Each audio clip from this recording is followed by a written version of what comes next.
Hey, Uncle Bill. Word. So I got an idea for a movie. Okay. So it's World War II, WW2, right? Mm-hmm. And there's this soldier who's stuck in Europe somewhere. And he's going to be played by Matt Damon. And all of his brothers have died in action. So the army is making him a priority to go and get him. Mm-hmm.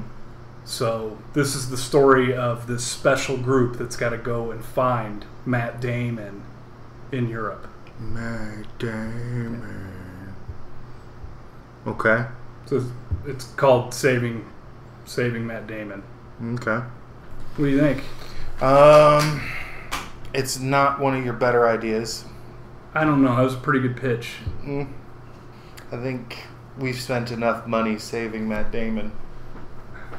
But it's worked every time. Every time, yeah. We can print money with this idea. I'm starting to wonder, though, if maybe he's just kind of being a dick, getting himself in all these problems on purpose. Well, I think there's no doubt. We learned that in Interstellar. Yeah. And on Martian. Yeah. And on Martian. Yeah. I don't know why they let Matt Damon go to Mars in the first place.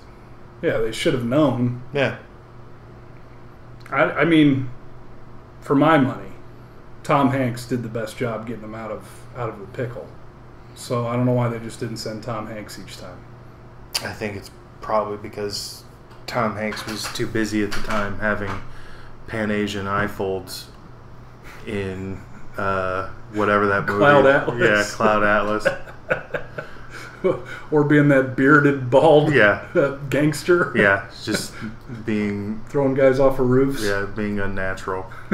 Well, I don't know, man. I think remakes are a license to print money. I think they are, but I think that all these remakes are going to end up wrecking the movie industry for a long time. I think that this kind of bubble can only last so long before it's going to burst, and you're going to have so many filmmakers dialing it back to these feasibly cost effective films, because as these, I mean, like, they're going to do what, Transformers 5 next, and I admit I love every one of those movies, as ridiculous as they are. I love them. But sooner or later, dropping $250,000 on the production of a film and then having to drop $250,000 on the promotion of a film and then struggling, to make a movie that's going to make $1 billion in the long haul so that they can get profit off of this movie. It's going to break. And when it does, it's going to break big. I think we're seeing that already. And we can talk about that. But first, we need to save Matt Damon. Yeah. Let's save him. Do it.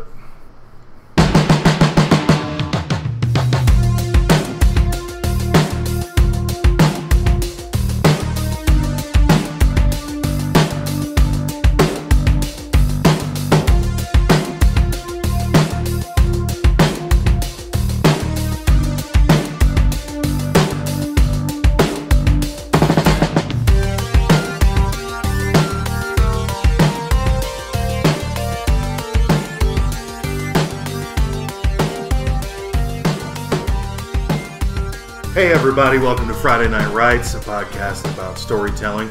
Tonight's subject is reboots, comic book and other media, I guess. We're gonna go back and forth about whether or not these things are actually worthwhile. I think we'll jump right in. And Jonesy, what do you think about reboots? I always come back to I haven't heard a good answer to the question of why. Why are we rebooting? Why aren't we just making sequels? Or, remakes, okay, maybe a little bit, but, if they're rebooting something, it's like they're taking a property and then they're rehashing it completely with new characters, new everything. That doesn't make any sense to me. If you're going to do a direct remake where it's almost shot for shot, that's a little bit more forgivable. I still don't understand why, but that's a little bit more forgivable to me. And, sequels. Make sequels. Why not? We've talked before about, and I guess we can start there, the new Ghostbusters. Mm-hmm. I love that movie. I thought it was great. Yeah. I still don't understand why it was made. Yeah, I agree. I enjoyed it. I enjoyed the hell out of it. I thought the first half was great. I thought the second half was not quite as funny, but it didn't really matter. I enjoyed a lot of the nostalgia. I enjoyed the reworking of the classic technology, all that good stuff. But yeah, I feel like that movie would have been better served as a sequel. A reimagined, sequel. I would have been fine with that. But I think for a lot of the rebooting, what you have is, in terms of comics, and I suppose some TV shows, eventually you build up this back catalog of continuity that inevitably starts to fall apart on any examination whatsoever. Sure. And and that's completely normal because you've got hundreds of artists and hundreds of writers and dozens of editors who are going over this stuff, and each one is trying to brand it, their run as their own. Sure. And and eventually, whether it's a hard reboot or a soft reboot, it just becomes essential to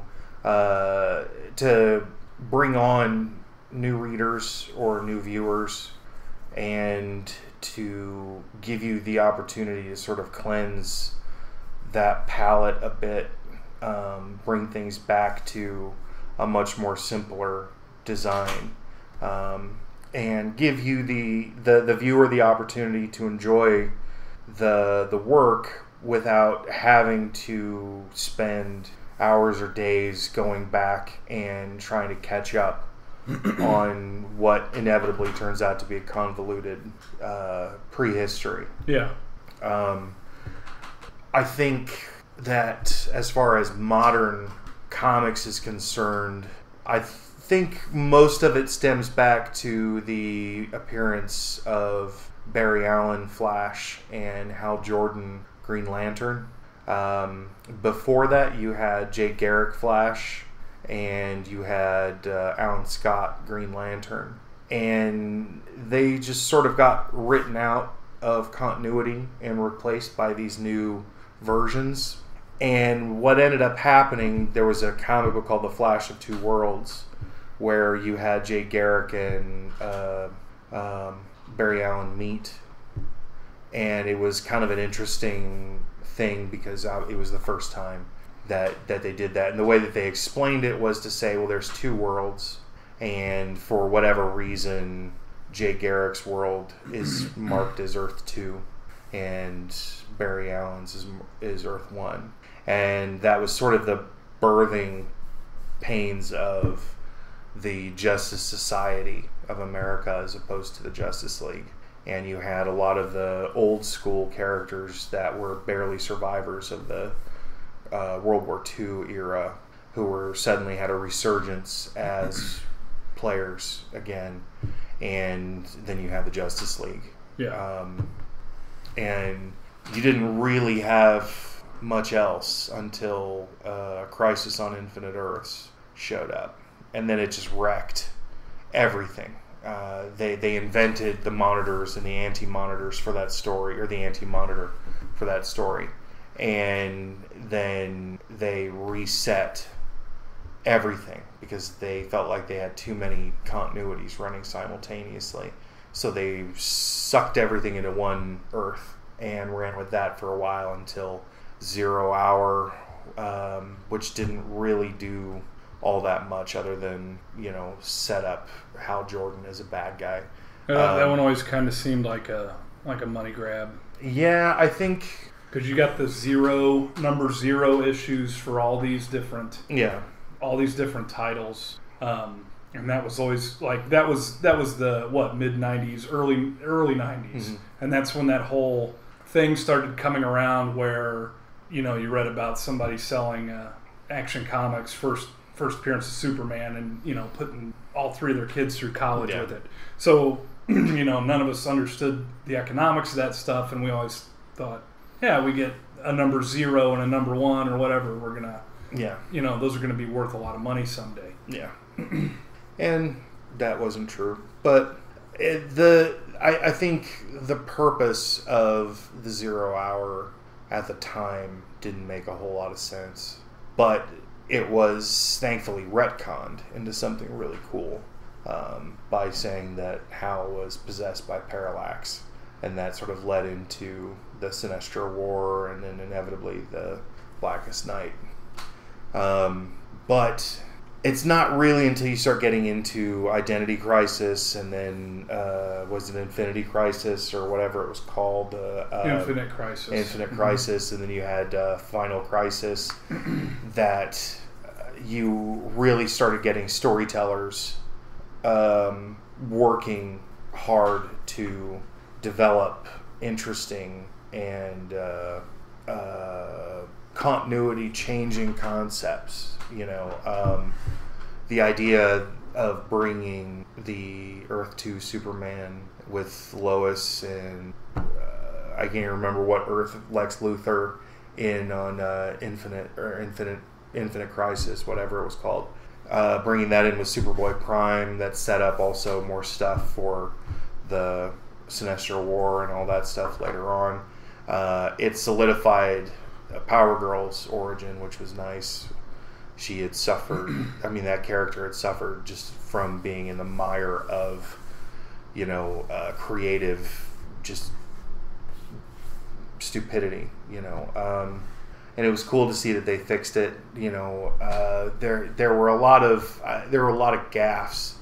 A lot of people point to Final Crisis as a really tough reboot because it was what led ultimately to Flashpoint. And then the New 52. Yeah, and then the New 52. But a lot of people hated it because, the problem with Final Crisis was that it was meant to be read together. And I think a lot of Grant Morrison's work tends to be that way, where you can sit down and you can read one issue of something he's done, and then you wait a whole month to get the next one. And you start reading it and you're like, what in the hell am I reading?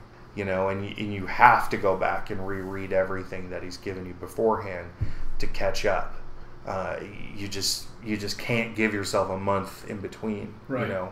And so with that, you sort of had the rise of the Flashpoint alternate reality and then resurrecting the core continuity is the New 52. And I was a big fan of the New 52. I thought that it was a really good idea. I love the costumes. I loved almost all of the core books that were released. I felt like creatively it was risky to do what they did with a lot of the characters. The kind of risk that you don't really see other comic companies doing.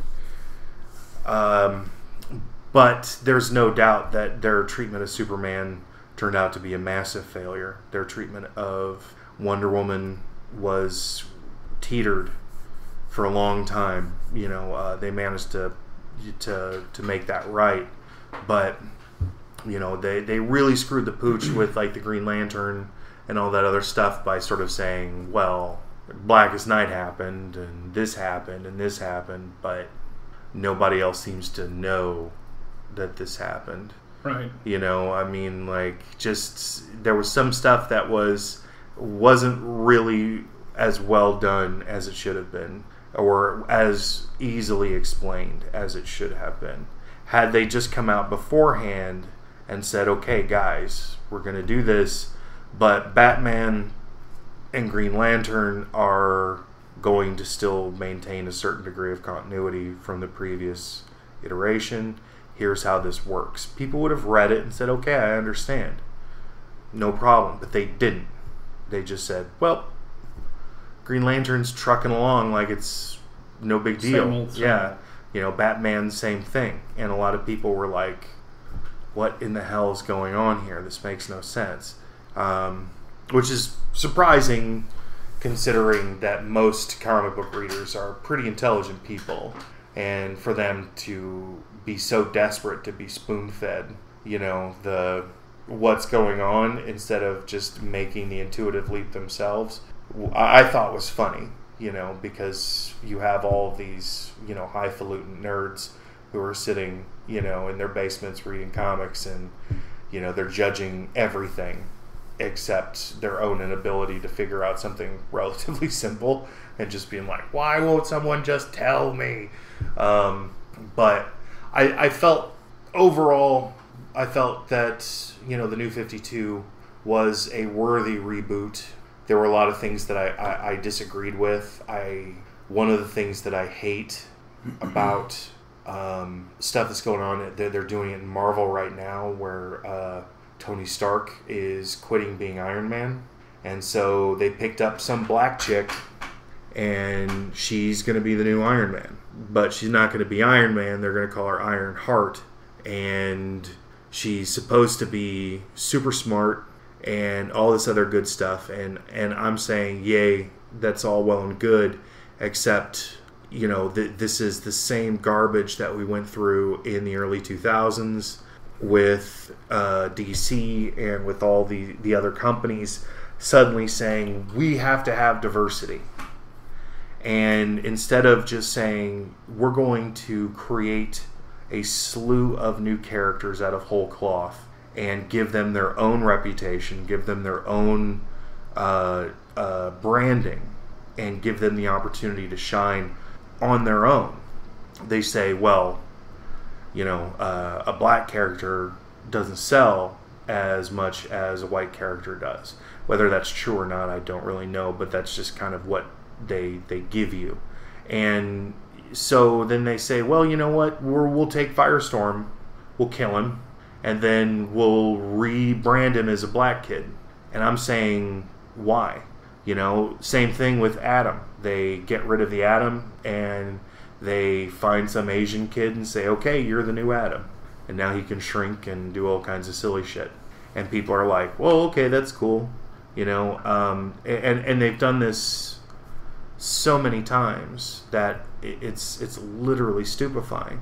I think maybe across the board it's a little bit too simplistic to say not to do that. Why can't there be a mix though?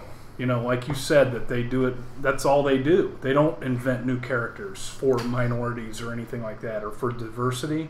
They only wipe out an old character and put a new character in its place. Yeah.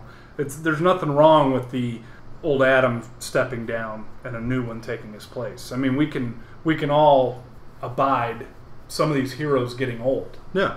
That's fine. Sure. And passing along the mantle is fine. But let's have some new characters too, like you said, that they can own, and that it's there is that, and I understand that. But imagine if Charles Bronson would have said, you know what, I'm going to stop being one of the most badass guys who's ever lived, and I went and I found some little East Indian kid, and he's going to take over. He's now Charles Bronson. You all treat him with the same respect that you treated me. Take care, guys, I'm out. And now you've got some 15-year-old kid standing there who's going, I'm Charles Bronson? And everybody's like, screw you, kid. You're not the man. Right. And that's the same kind of vibe that I take from it. It's not that I have any problem with diversity. I think that the more we have in comics continuum, the better. But what I can't stand is the rebranding. The idea that these characters can't stand on their own without some kind of name recognition to boost them up in the initial things. And my thing is that, how long has it been, whether it's in DC or whether it's in Marvel or any other continuity that I can really think of, where you have a brand new character completely brand new character that comes out and is given the honest opportunity to find an audience and to try and shoot for, making the pantheon. Right. It's been years since I've seen an honest attempt at that. Yeah. I've seen, a couple of kind of what I consider half-ass attempts, but nothing that's ever really been worthwhile. And, and a lot of that stems from the consistent soft rebooting that keeps happening, where when you do that, you have to sort of reinvent whole new characters out of whole cloth and bring in brand new blood to lighten up a story or liven it up a little bit. Right. And I'm fine with that too. It's just that you're not getting any honest attempts to develop new characters. What you're getting is, I know Iron Man will sell, and so what I'm going to do is I'm going to reinvent Iron Man as a black girl who's super smart, or I'm going to reinvent, Miss Marvel as a teenage girl who can stretch. Okay. What, however it is that you want to do it, or with this new Hulk, where they're like, we killed Bruce Banner, Hawkeye shoots him in the head with an arrow, and that's what kills the Hulk. That makes sense, though. How dare you, Marvel? How dare you do that? But they still did it. They don't care, because to them it's just cash. But then they turn around and they're like, okay, here's a brand new Hulk. He's an Asian guy, and his name's Amadeus, because that happens in Asia all the time. And suddenly he's the new Hulk, and he has a faux Hawk. Okay. Except, what was the purpose of the Hulk in the first place then? If we can just recycle and reboot, the concept of the Hulk into anyone. Yeah, it seems like the problem is more picking your shots and finding the right place to do this. We've got how many years of the Hulk? Yeah. And he can't be killed. Yeah. That's the only thing we know. Yeah. That's it. That's his power. Mm-hmm. He cannot be killed. So yeah. Why pick him? Yeah. There's plenty of other characters you could do that with, or what, getting back to your main point is, let's create a new character for Amadeus. Sure. We need faux Hawks. Yeah, the world needs more. We do. I just, the more that you see, and it's not just a Marvel problem, even though Marvel is the king of the soft reboot, they're not willing to commit to a systemic reconstruction, which I can understand, because the second that you bring the X-Men into any situation, you have now created a complete just clusterfuck of ideas. There's just no way that anyone can make sense of that continuity, much less to throw in the Avengers and all of the other characters combined, and to try to make sense out of it. It would be insane. So they're consistent little soft reboots here and there. And it's risky, like you said when you're discussing all the ones that DC's gone through. Mm-hmm. They are risky. It's not a move without risk. The 52 idea, the new 52 idea has taken a lot of heat. Oh yeah. And I think logistically to me it made a lot of sense. Minimize the amount of books you have, the amount of titles, and get people focused on a smaller number. Yeah. Which 52 is not a smaller number. Obscene, yeah. Yeah, but compared to what did they have before that? Yeah. There were 100 titles, 200 titles. There was a lot. Yeah, maybe, I don't know. And logistically, that makes a lot of sense. Condense it. Have a bunch of side characters. That's fine, but your best sellers, and then whatever you got left over. Yeah. Make 52. The number of weeks in a year. It's perfect, and go from there. And that makes sense to me. Out of the whole idea, that makes the most sense to me. The rebooting of comics, I think I give more of a pass for most of the reasons that you've already listed than I will like a movie, a movie universe reboot or whatever. Yeah. But I still think that when you keep going to that well over and over again with these big all these crisis events, like eventually people are going to be like, why should I care about this one? I think that's true unless you stop and say to yourself, is it possible to reproduce? Because event fatigue is common. It's one of the reasons why a lot of people are walking away from comics to begin with. Is just this event fatigue crap where every company every summer has to launch some kind of massive super event that ties 15 books together to try and sucker you into buying shit that you would normally never buy, just so that you can keep up on the storyline. And, you know, everyone knows it's garbage. Everyone does. And the companies still do it, no matter how much you complain, you know, no matter how many people complain and say, I'm over this, you know. But I think that the core reality is that, you know, with comics, they're not printing the same amount of comics that they used to. I mean, in the late 80s, early 90s, Alpha Flight was selling 130, 150,000 copies a month. Alpha Flight. No one cared about Alpha Flight unless you were Canadian. And can Canadians even read? I don't know.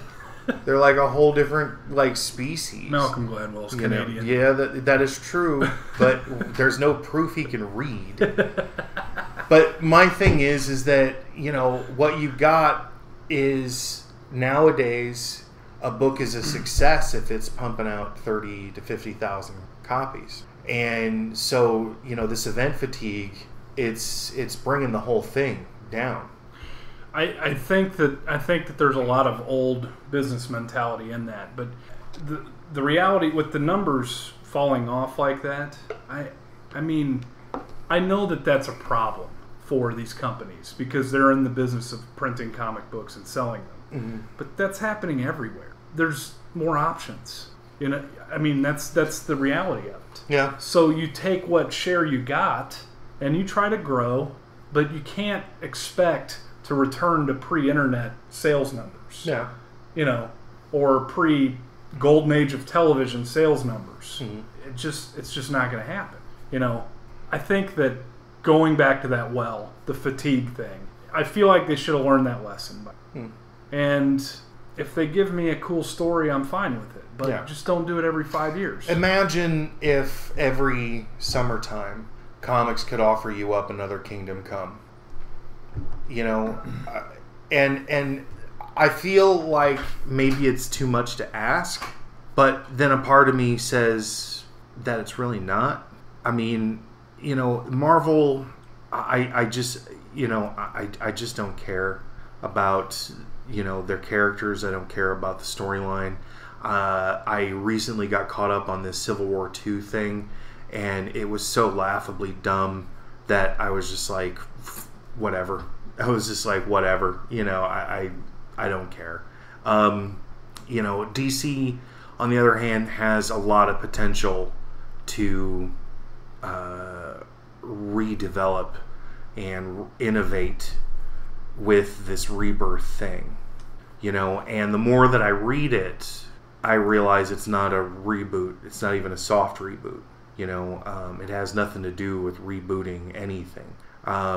And I think that that's really interesting.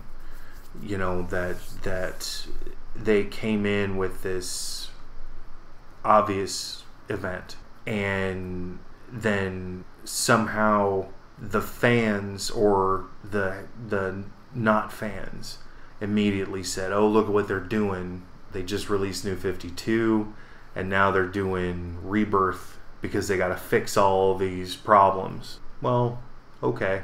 You know, yeah, they're fixing some problems. You know, I didn't understand that whole Batman power armor thing they were doing where Jim Gordon was piloting a Batman robot suit, you know, with huge bunny ears. I didn't really get it, and in the long run, I don't care.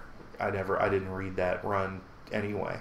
But with this reboot, I mean, or I should say rebirth, I mean, it's in the name, rebirth. What character just died in DC?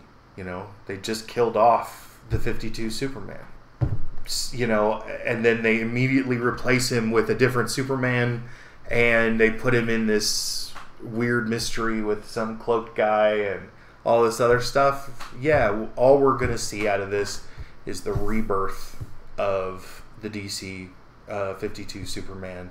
You know, and, you know, how they're going to do it, how they're going to manage to tie the other Superman in, Lois and his son and all that stuff. I don't know. I don't claim to see it all, but, you know, yeah, it's obvious.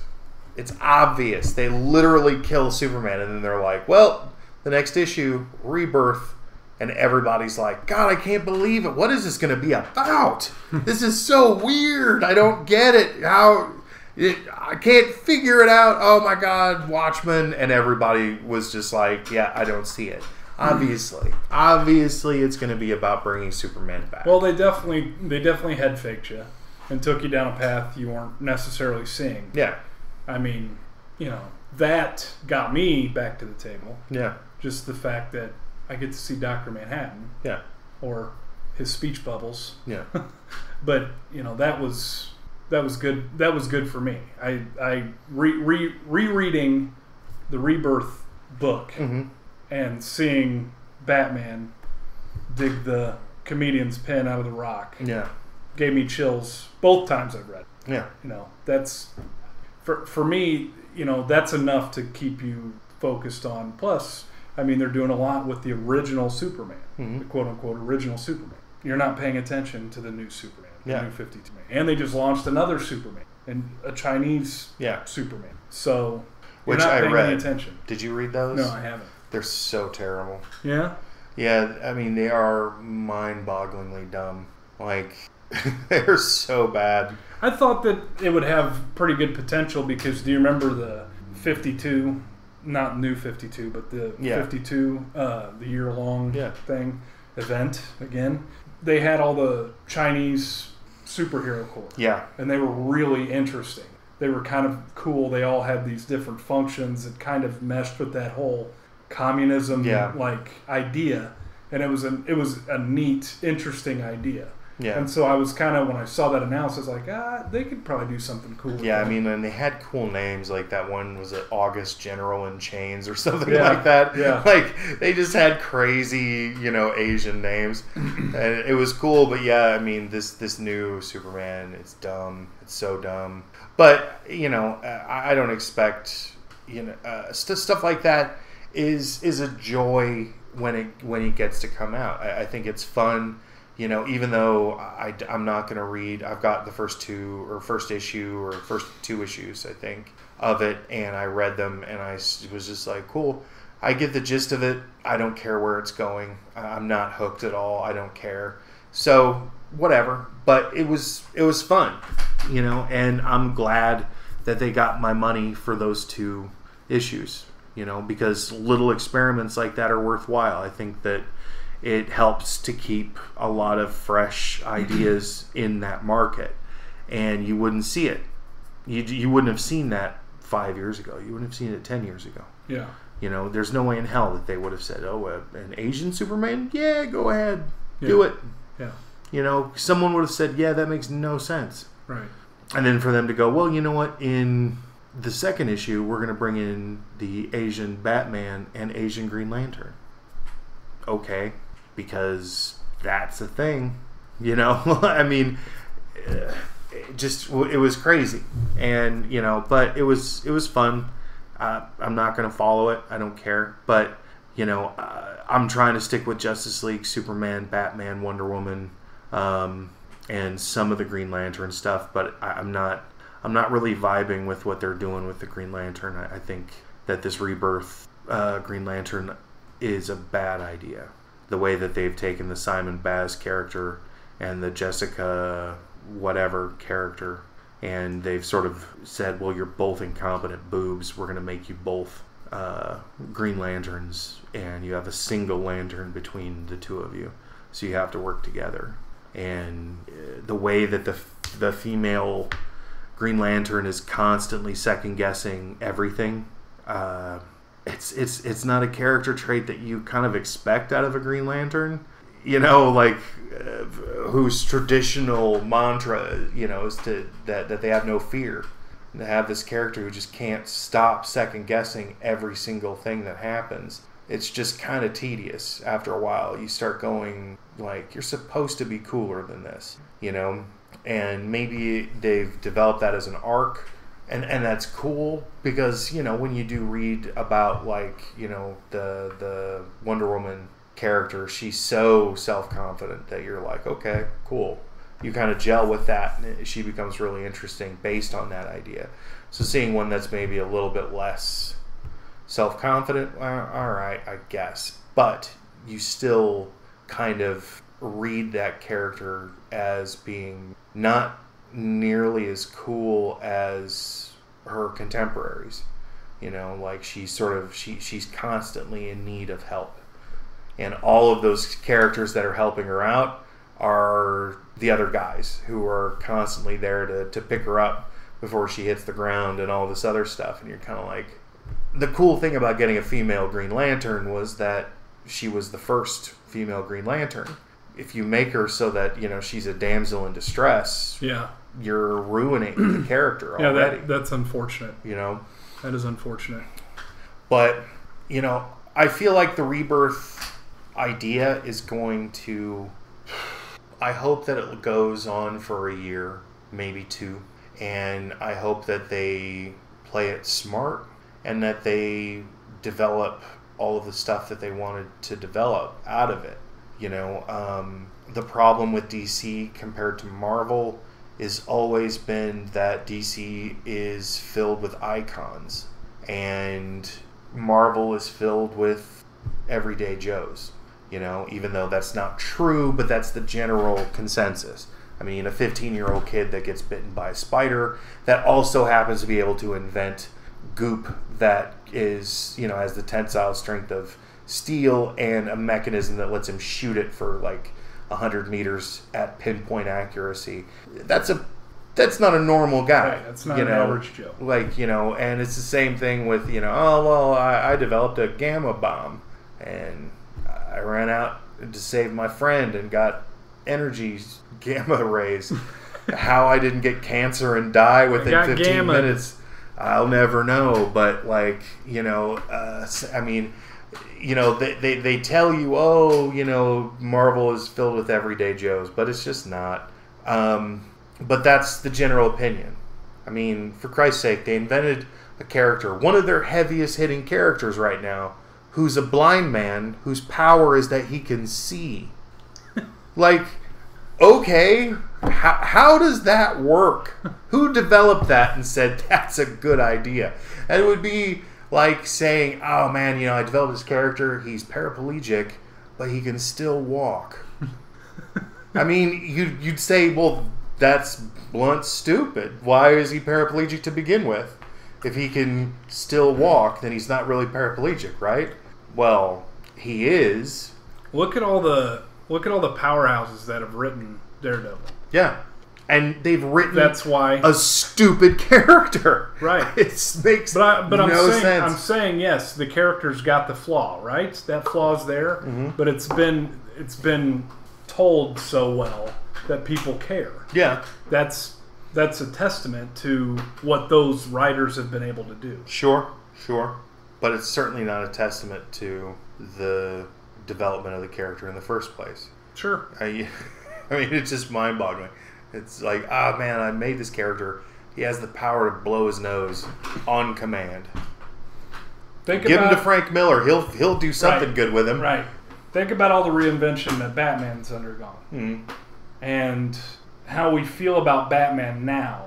And how if we go back 60, 70 years, it's not the same character. Mm. You know, it's not a goofy character, but it's not altogether nearly as impressive as it is now. It's a detective that wears a mask and a cape, right? Yeah, I mean, that's the essence of it. Yeah. And it's still that, but now it's so much more. It's all based around fear and striking fear into your enemies, all that stuff. And I think a lot of the allure also is that he's a dude. Yeah. You know, Obviously, he's not an ordinary Joe. Yeah. Because money. Yeah, well, he's loaded and he's smarter than everybody else. Yeah. So clearly, he's not at a disadvantage in any way, shape, or form, except that he's normal. Yeah. As normal as you can be as a comic book superhero. Yeah. But yeah, I mean, it's interesting to me to see where they will go with Rebirth. I think that first story that centered around Wally West, Yeah. was really interesting, even without all the Watchmen stuff, which is what got me to pick the book up in the first place. Yeah. I'll be honest. Even without that, and not knowing anything that happened before it, not knowing the Flashpoint, not knowing what happened with the Dark Side thing with the new 52 Superman, I didn't read any of that. I just read Rebirth, and I was hooked. And I've read some of the Rebirth titles. I haven't been keeping up because, honestly, I want to read that story. And I want, in 2 years or 3 years, to get a collected edition that starts with that 80-page book and gives me whatever else is in that continuity or a part of that story the rest of the way. Because for me, collecting comics, I always just wanted to collect stories, not an issue here, an issue here, an issue here. These one-off issues, these Monster of the Week things. Yeah. That's not my cup of tea. Yeah. And that's what I'm waiting. I want to see the whole story, and I can't wait to see what they do with it. Yeah. Yeah, I think it's going to be cool. I just feel like, right now what you have is DC kind of reeling from the aftershocks of the New 52 because a lot of the books didn't make it, and rightfully so.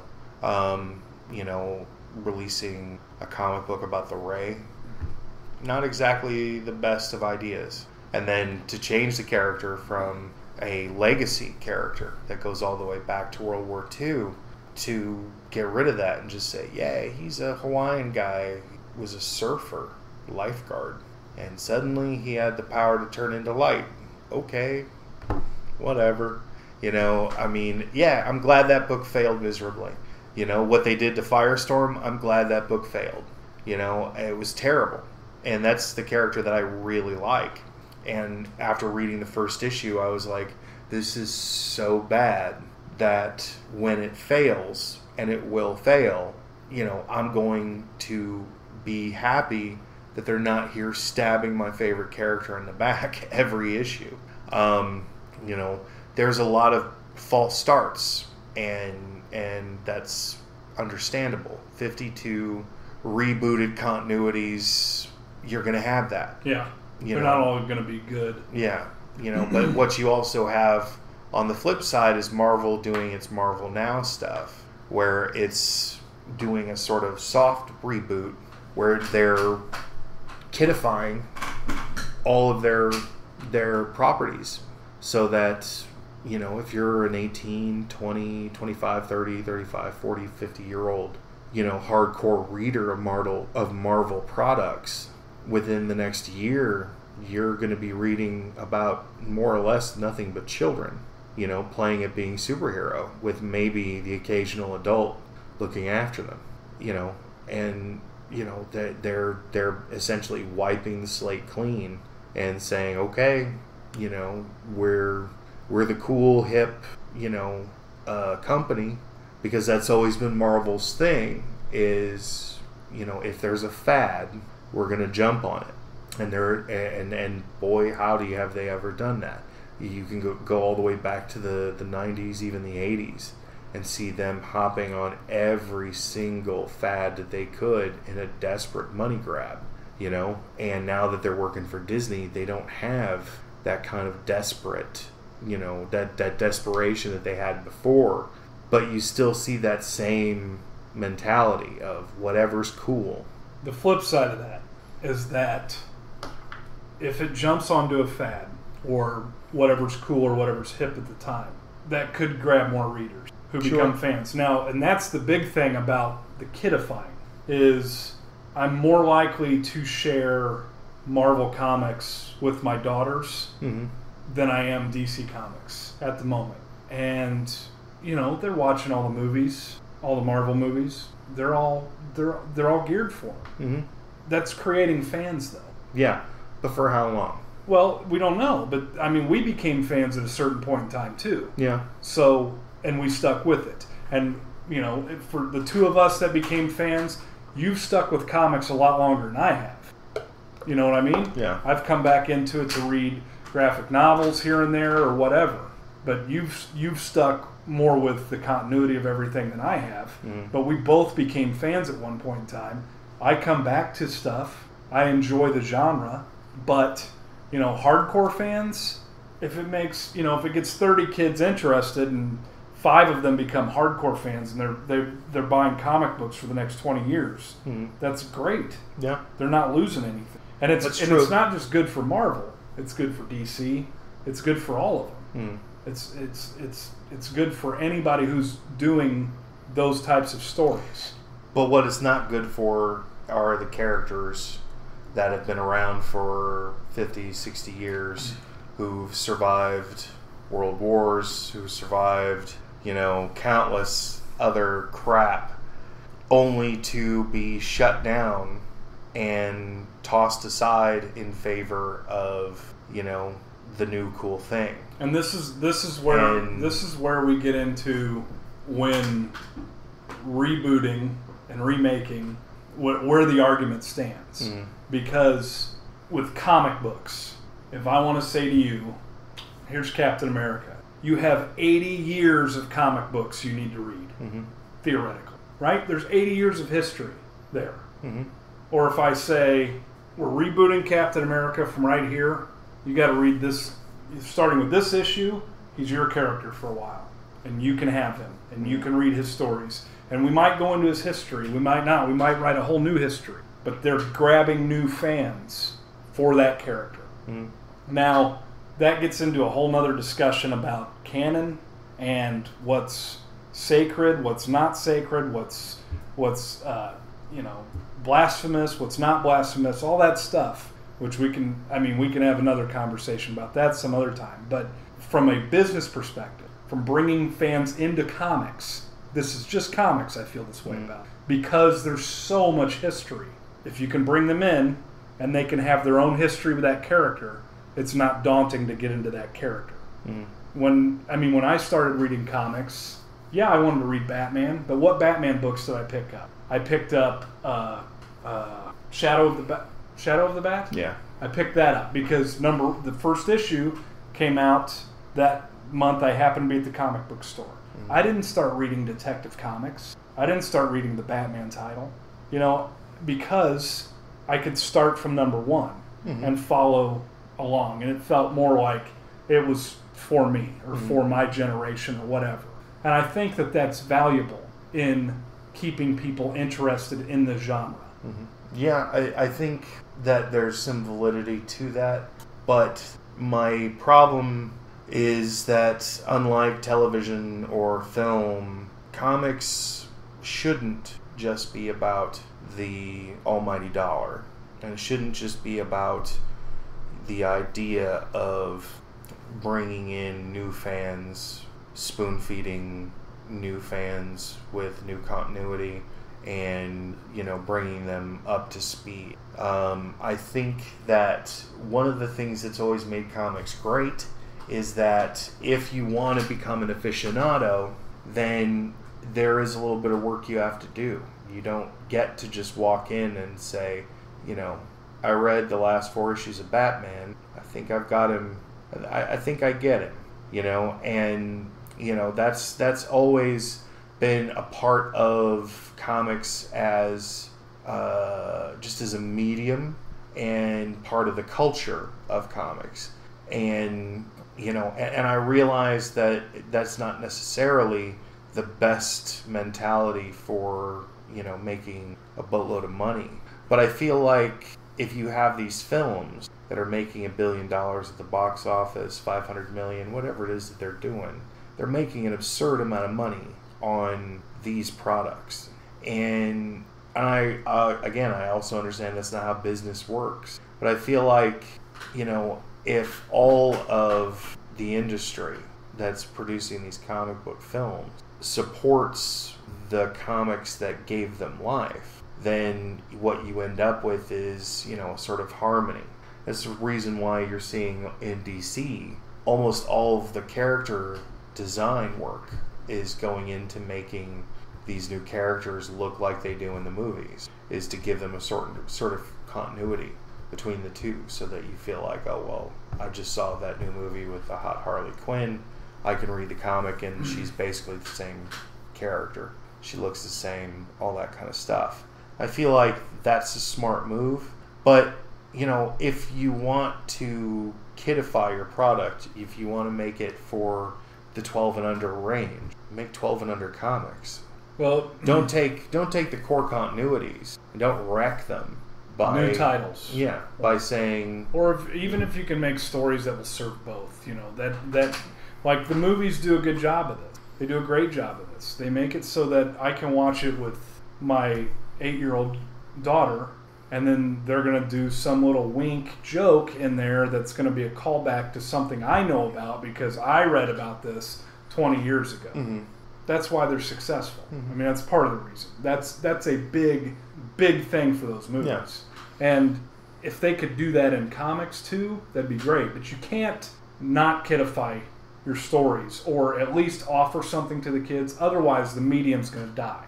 You know, I mean, because we're going to die. So you got to keep giving them something, and bringing them in with your most popular heroes allows them to get into a conversation with their parents or with their other friends who are reading the popular books too. Mm-hmm.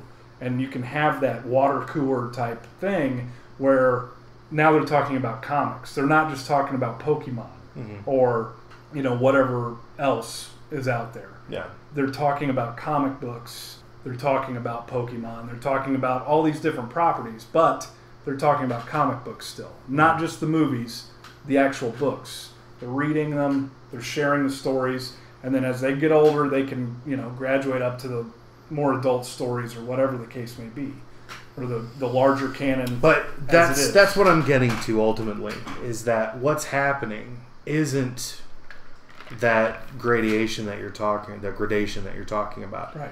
What we're talking about is them coming in and producing children's comics for children at the expense of adult readership.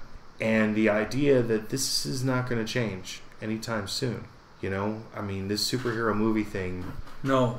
You know, they say, oh, well, you know, by 2020 it's all over with. Yeah, my ass it is. We'll see. You know, this stuff is going to go on for years and years and years and years. And, you know, what happens in 2020 or 2030? You know, I mean, what happens in 2030 when we're saying, you know, there's a whole new generation of comic buyers out there and they all gave up because it's all kidified. You know, all the Marvel stuff for kids, you know, because these new young characters, they're not going to grow up. Well, hopefully they'll find other books and stuff like that, and hopefully the business will grow with them. Yeah. You never know. But you may get lucky. And that's the one thing that I like about DC, is that DC holds the line at saying that, you know, yeah, we produce stuff that young people can read, but we recognize where our fan base lies, and we write for that fan base. I think that's genius, because, you know, what that does is it's the same way when I came in. You know, the first comic book I ever bought, Firestorm, issue number 95, volume 2. It was at Book Emporium down the road here in Town and Country. Yeah, Town and Country, next to Nationals. And we were going on a trip out of town, and for whatever reason we stopped there, I think so my mom could pick up a new book, and while we were in there, they let me get Firestorm number 95 and an issue of Captain America. And I read the issue of Captain America, and it had Baron Zemo in it. It had Batroc. It had some other character, I can't remember who, and it was I didn't know, it was so goofy. It was just silly. It was these 4-color characters prancing around, kicking the crap out of each other, you know, and it was dumb. It was just bad. The art was terrible. The storytelling was terrible. Even back then, I was looking at it from the artistic side and just being like, this is so awful. And then I read Firestorm number 95, and it was drawn by Tom Mandrake. It was written by John Ostrander, who was the reason why I laughed while watching Suicide Squad when they pan up and you see the John G. Ostrander building. I was like, yes. And and the cool thing was that story was centered around Firestorm going into Africa as an elemental figure and running into the gods of Africa and being overwhelmed by them, and him meeting them and trying to understand what these gods are like, these beings, and then accidentally creating a sort of shadow version of himself called Shadowstorm. And it was so cool. It was such a cool story. I had no idea what the hell was going on beforehand. All I knew was that this guy has a flaming head and is apparently, his name is Firestorm. That's so badass. So I came in at issue 95 out of 100. And now I own issue 1 through 100. And I have the 1 through 7 or 9, whatever it is, of the first volume.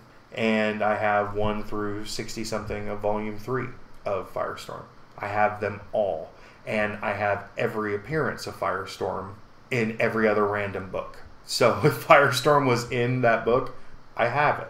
And it took years to get it. It took years to read them all and to understand it and all that stuff. But that's part of comics. That's part of why it's cool. Is the hunt, if you really care about a character, then you'll find every appearance of that character. You'll read it, you'll know it, and it's gospel. And that's why it's so cool. And a lot of the new stuff, these reboots, this kind of stuff, what I like is that it's offering up the ability for you to have that condensed, brand new number 1. Okay, cool. Because all the continuity before doesn't matter. And I'm cool with that. But, I still feel like, it's a mixed message for me, because I love all of the old stuff. As cheeky and silly as it is still incredible. People poured their life out onto those pages to make them happen. And as an art form, it should be respected and it should be revered for ages. These people, most of them die in obscurity. And it's tragic to me. But, when you see these new reboots and, you go into the comic shop and you see 2 kids, which happened to me today, you see 2 kids in the comic shop and they're going around saying, yeah, I want to buy the new Suicide Squad. Do you have it? And the guy says, no, we're all sold out. And do you know where we can go to get the new Suicide Squad? And these are like 10-year-old kids. And the guy says, no, I'm pretty sure everybody's going to be sold out on it, but we're going to get more in next week. And the kids are like, okay, so on Wednesday? And he's like, yes, on Wednesday we'll have more Suicide Squad. Okay. 10-year-olds buying Suicide Squad. Heresy. But it's still happening. It's and it's crazy, and I don't want to make it seem like I'm shitting on the whole thing, because I think these reboots are good.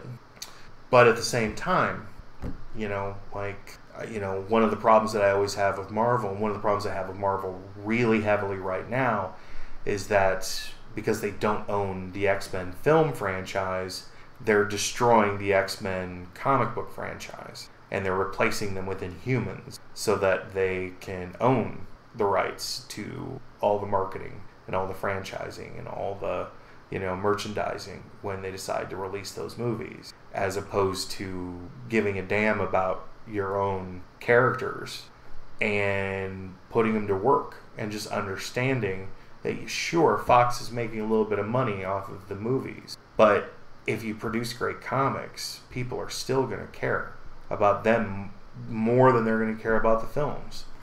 Films once every 2-3 years, and you only usually get 3 or 4. Yeah. Whereas these before comics, they reboot them. Yeah, these comics, you get hundreds of them, and those stories never go away. Those are the stories that people talk about for years and years and years and years and years. you know. But Marvel doesn't care. They're not making that movie money. So screw the X-Men. And I'm saying, like, I mean, there's a moral outrage to that, which is so stupid. It is so dumb to care that much. But, you know, you don't see that on the DC end because Warner Brothers owns all their stuff, and they don't have that kind of problem. They never said, "Oh crap, you know, we're falling apart. We have to sell everything desperately." Right. Like Marvel did. And made the deals that they did. Yeah. And and that's a shame because you know, if I was to go out and purchase a Marvel comic book, it would definitely be an X-Men comic. Yeah. You know, like it wouldn't. I don't think I'd purchase. I can't think of any other Marvel characters that I'd be, you know, jonesing to read. So. I went to a comic store today on my way home, the convenient one over by Yanni's, and I walked in and I saw there was nothing from DC that was new that I was interested in, and I started looking through Marvel stuff and was just like, wow. And then I saw that Humberto Ramos drew a couple issues of the X-Men. I have no idea what's going on in the X-Men. None whatsoever. But I bought 2 issues. I had a little bit of extra tip money after work. Picked them up, got home, read them, saw that apparently Wolverine had been infected by Venom, because that makes perfect sense. And I was like, okay, whatever. I enjoyed the artwork. The storyline was stupid, but man, I enjoyed the artwork. That was really all I cared about anyway. But, you know, I think that the rebirth is going to be a good thing in the long run. I feel like, you know, Marvel Now stuff, I don't have the same kind of faith in Marvel as I do in DC.